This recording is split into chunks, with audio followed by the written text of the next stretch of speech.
It was the winter of 1996. Nanjing, a quiet university city, suddenly became the scene of one of the most gruesome crimes in China's history.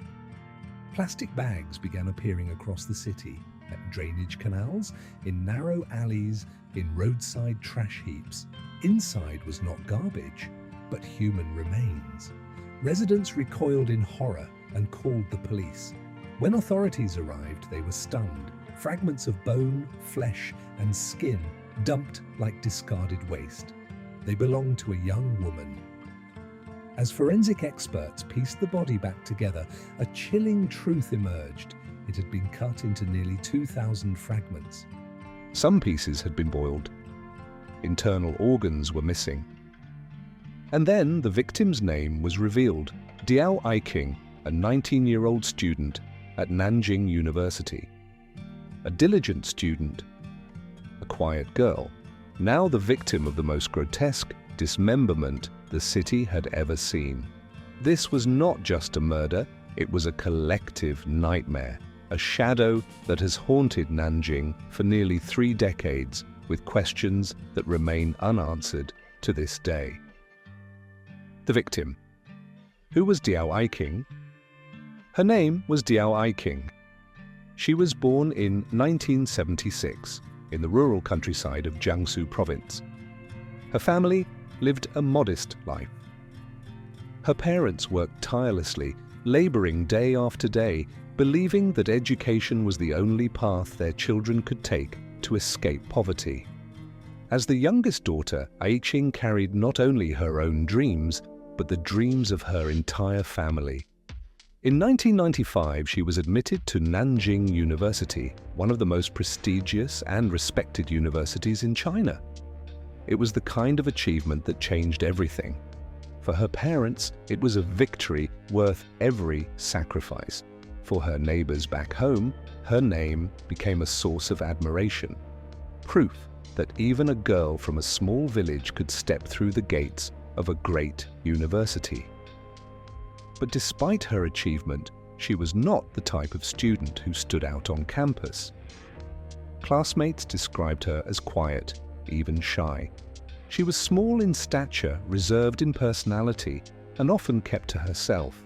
While others joined activities or social groups, Aiqing preferred the solitude of her dormitory. She spent her evenings reading under the dim, yellow light of her desk lamp, writing notes, studying carefully.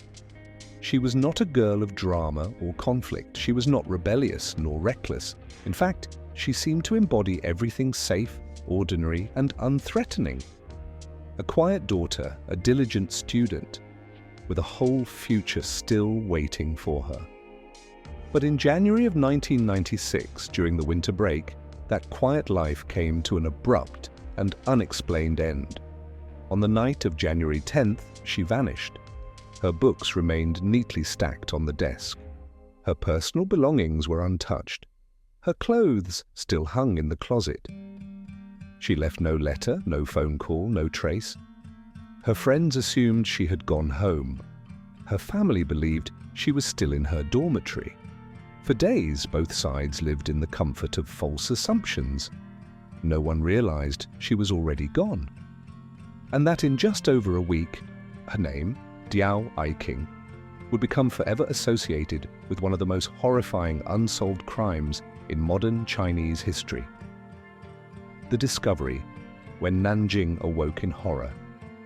January the 19th, 1996, a cold winter morning in Nanjing. Snow still clung to the pavement, the air damp and grey. People hurried to work, to the market, unaware that in just a few hours, their city would be consumed by a nightmare. Around 7 a.m., a local man walking near a quiet road spotted a black plastic bag lying half buried in the snow, leaking a dark liquid. Assuming it was trash, he opened it. Inside was something that froze his blood, a piece of human flesh. He screamed, ran, and called the police. Within minutes, the area was sealed off. Officers arrived, shaken by what they saw, but the horror was only beginning. That same morning, more reports flooded in. Another bag found near a drainage canal filled with human bones. At a public dump, sanitation workers discovered heavy bags stuffed with flesh. In a narrow alley, a stray cat tore open a bag, revealing human fingers. The city erupted in fear. People whispered of the body in the garbage bags. Police expanded their search, dividing into teams to comb through every street, every dumpster, every drainage ditch. The scenes resembled a horror film. Officers in masks and rubber gloves bent over, lifting leaking plastic bags that dripped dark fluids. Crowds of residents gathered silently, watching as vans filled with evidence pulled away, not evidence of theft or robbery, but the remains of a human life, sliced apart. Day after day, more discoveries followed. Police vans returned with dozens, then hundreds of fragments. In the forensic lab, doctors laid them out piece by piece on cold steel tables.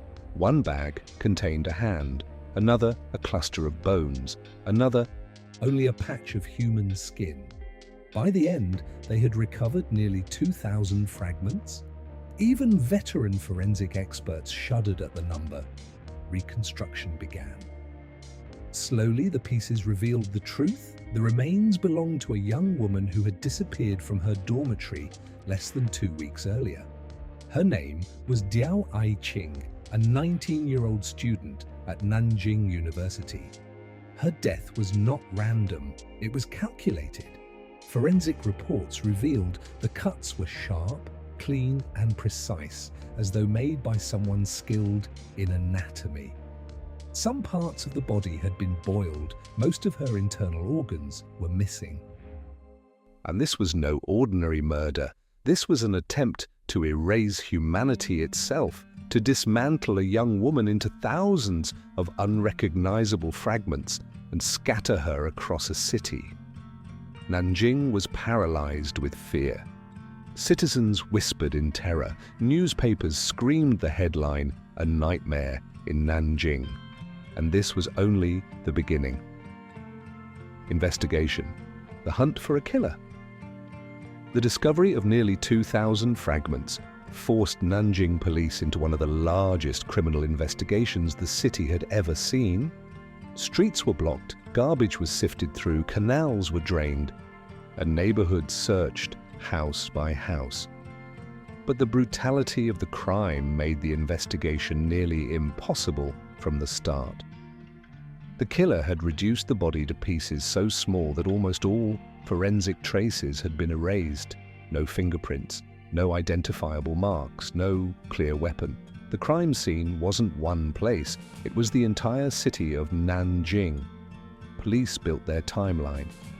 Diao Aiqing was last seen on the evening of January 10th, leaving her dormitory during winter break. After that moment, she vanished without a trace.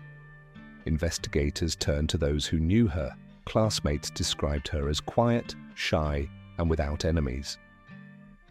Professors remembered a diligent student, not the type to invite trouble. Her family was devastated, unable to comprehend how their daughter, who seemed to live such a safe and ordinary life, could meet such an end.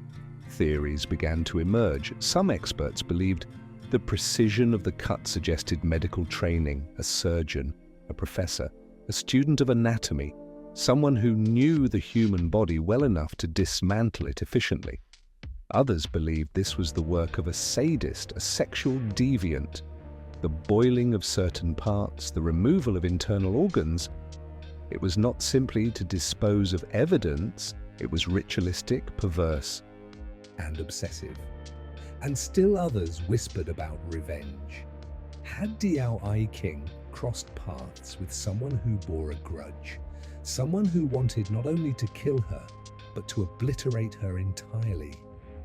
Police interviewed hundreds of students, professors, and staff at Nanjing University.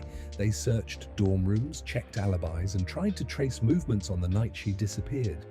Yet every lead dissolved into nothing. No one admitted to seeing her leave. No one noticed anything unusual.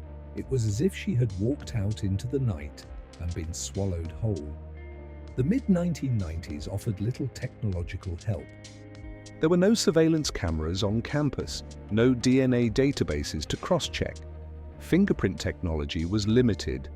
In many ways, the killer had chosen the perfect time in history to vanish. Meanwhile, the city itself was unraveling. Parents pulled their daughters from school. Students refused to walk alone at night. Streets that once buzzed with youthful energy were now haunted by whispers and fear. The newspapers called it the Nightmare of Nanjing. Days turned into weeks, weeks into months. The task force that once filled entire office floors began to shrink.